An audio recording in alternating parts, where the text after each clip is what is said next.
Thank you. I just came over from the Vatican conference with Ban Ki-moon. Actually, there'll be an article up about our experience over there, but they do not tolerate dissent very well over there. And Ban Ki-moon said something a little bit chilling. He said, science and religion are united on this issue, which kind of leaves an unsettled feeling when you hear the UN chief talking about science and religion going together. My talk today is called Unholy Alliance: the Pope, the Vatican, and the UN Climate Agenda.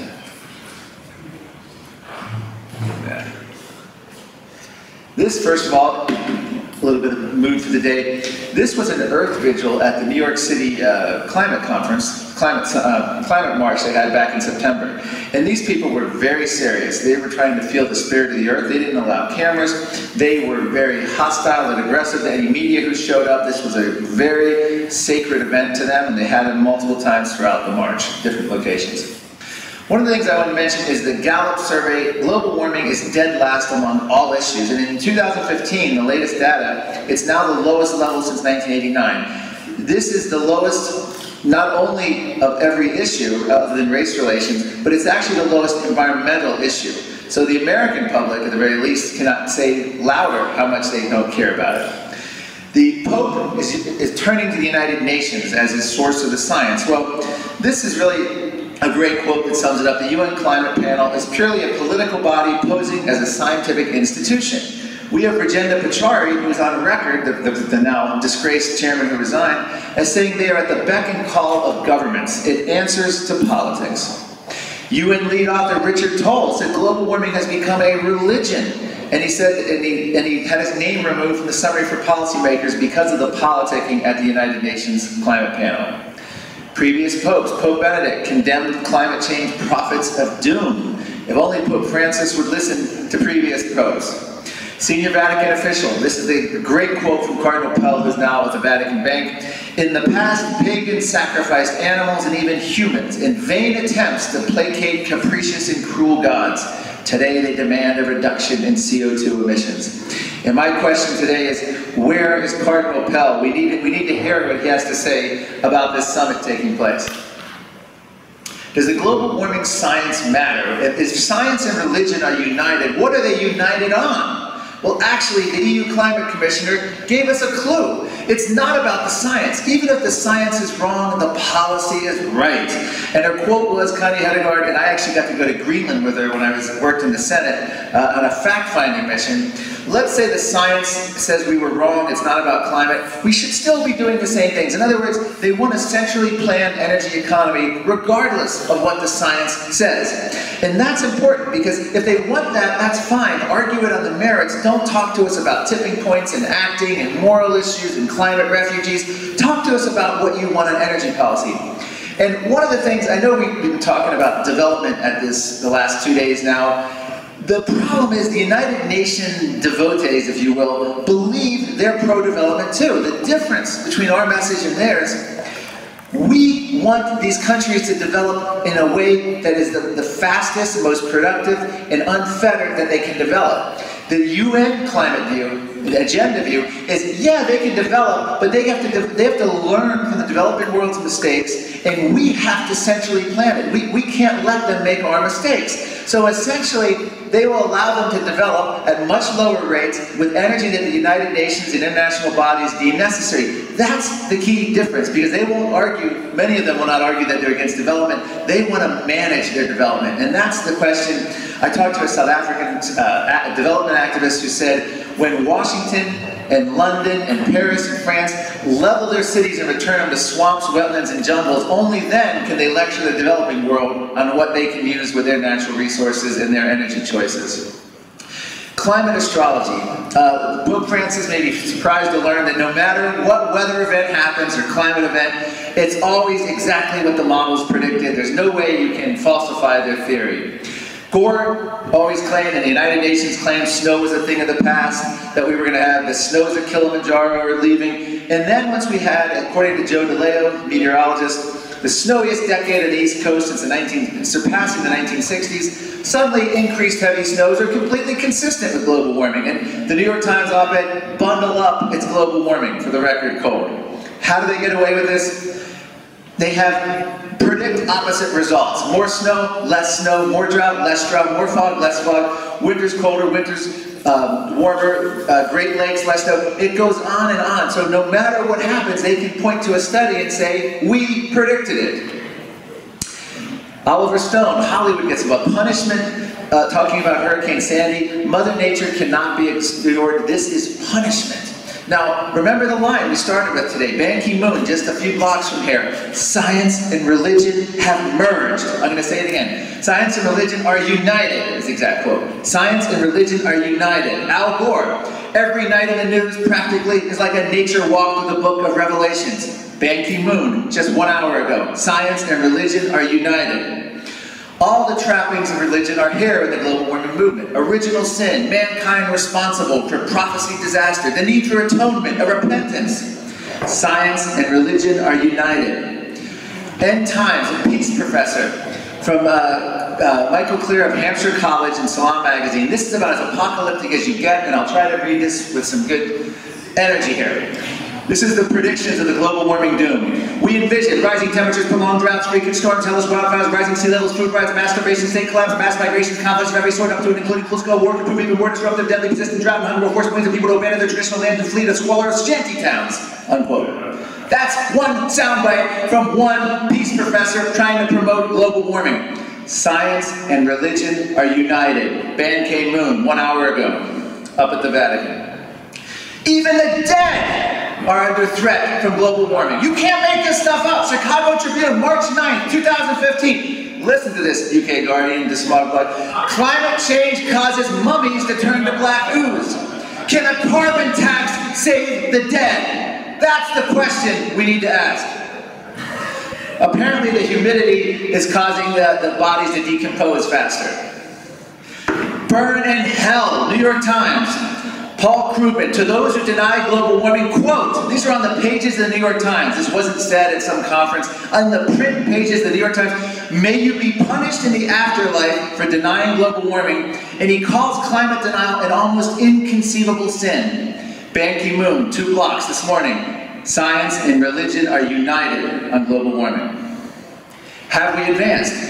UK scientist Philip Stott, from the Babylon of Gilgamesh to the post-Eden of Noah, every age has viewed climate change cataclysmically as retribution for human greed and sinfulness. Ban Ki-moon, about an hour ago, talked about a complete altering of our lifestyles and our way, the same as Christina Figueron and other UN officials have talked about openly, a transformation of our way of life in order to fight global warming. Have we advanced? During the Salem witch trials, women suspected of being witches were accused of changing the weather. Serious scholarly studies, the Journal of Economic Perspectives, Emily Oster, a Harvard researcher, lower temperatures caused a statistical increase in witch trials during the Little Ice Age. And now, 2014, 2015, blizzards, heat waves, floods, droughts, even earthquakes are causing a statistical increase in claims of proof of global warming.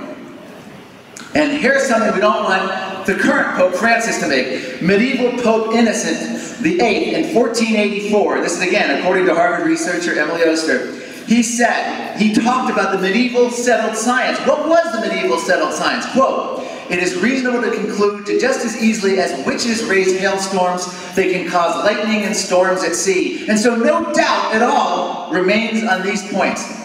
There was a 97% consensus in the Middle Ages that witches caused bad weather. And now we're told there's a 97% consensus that every storm and every bad weather event is now all either global warming has contributed to or it's caused by global warming. Have we advanced? Aztec priests encouraged people to sacrifice blood to the gods to end severe drought in 1450. Sacrificed thousands of people in a few weeks to end the drought. Today we're told we need a fundamental transformation of our lives in order to end bad weather. We're told we need EPA regulations and UN treaties in order to spare us from more hurricanes and floods and droughts and all this bad weather. Like Al Gore said in the book of Revelations. One more time, Ban Ki-moon, science and religion are united on this issue, 2015. But it is a moral issue. The Pope will talk about that, the UN is talking. These are a global collection of articles. Chad's global warming inspired ban on charcoal leads to desperate family. And here's their environmental minister, this is from 2009. Cooking is of course a fundamental necessity. On the other hand, with climate change, every citizen must protect his environment. People at barely a subsistence level of living are being asked to sacrifice to fight global warming. Poor Kenyans rebel as UK grocery stores. Carbon-friendly policies stop food exports. What could be better than buy local? No, let's not have all this food transported. It hurts the poor Africans in this instance. In India, their environmental minister bluntly told the United Nations it is morally wrong for us to reduce emissions when 40% of our residents do not have access to electricity. Jerry Brown, I interviewed him at the UN Earth Summit in Johannesburg, South Africa. He said it wasn't viable for poverty-stricken nations of the developing world to emulate Western-style prosperity. They can't develop like us because we don't have enough planets. In other words, we can't let 1.3 billion people without running water and electricity develop like us. Oh, they can develop, but we have to be in charge. We can't let them make our mistakes. It's called a new form of colonialism. Controlling carbon is a bureaucrat's dream. If you control carbon, you control life. Richard Lindsay. Jeffrey Sachs, Elizabeth talked a lot about this is just one key quote. He tweeted this out November 10, 2013. Climate liars like Fox News under Rupert Murdoch, the Koch brothers, have more blood on their hands as climate disasters claim lives around the world. This is who the Pope is listening to on global warming today. And then, of course, James Hansen has endorsed a book calling for raising cities to the ground, blowing up dams, switching off the greenhouse gas machine. This review is still up on Amazon.com. The book is called Time's Up, An Uncivilized Solution to Global Warming Crisis. And I didn't say this is apparently what Einstein said, but who am I to question history?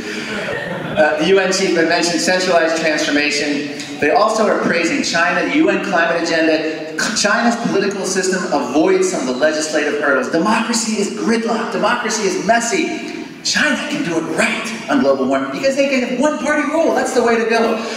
And these are quotes from the top UN chiefs.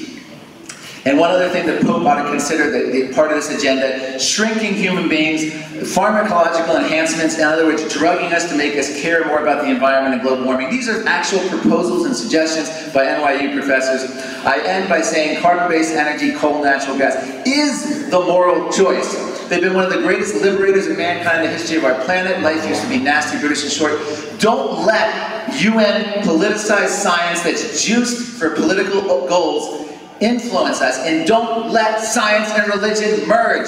Don't let science and religion be united. It's always Earth Hour in North Korea. That's an actual satellite photo. And this is what we face around the world. Even in the UK, the era of constant electricity is ending. You can't have power. You can only have power when it's available, according to the UK power chief. That is our future if we go down this path, even for the developed world. Forget about the developing world. We urge the Pope to follow the words of Václav Klaus, who says that environmentalism today may be one of the greatest threats to our freedom and the central planning aspects of it in their agenda. The Pope needs to listen to a broader base of perspectives on this. Actually, the UN Congress, they cannot control the weather. Even if you think that we are facing some climate disaster, we would be doomed if we had to rely on the United Nations to save us. So with that, we urge you, Pope Francis, listen to science, listen to logic.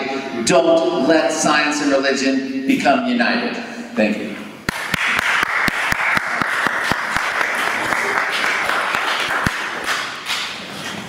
Would anyone like to shout some questions to Marc in return? Yes. Hi, Marc Morano. Did you pose as a photographer today in order to get into the Vatican press? I did a pose like that. It's a very nice pose. As a photographer, I posed as exactly what I was, a blogger from America there to cover the event. Did you have press credentials? I had, yes, I submitted them and had all the paperwork done and was allowed in. Are you implying I snuck in or did something untoward? No, I asked you. So, were you there to take photographs? Is that right? I took some photos, took some video. Okay. Listened, tried to ask a question. Okay, any other questions? Okay, thank you.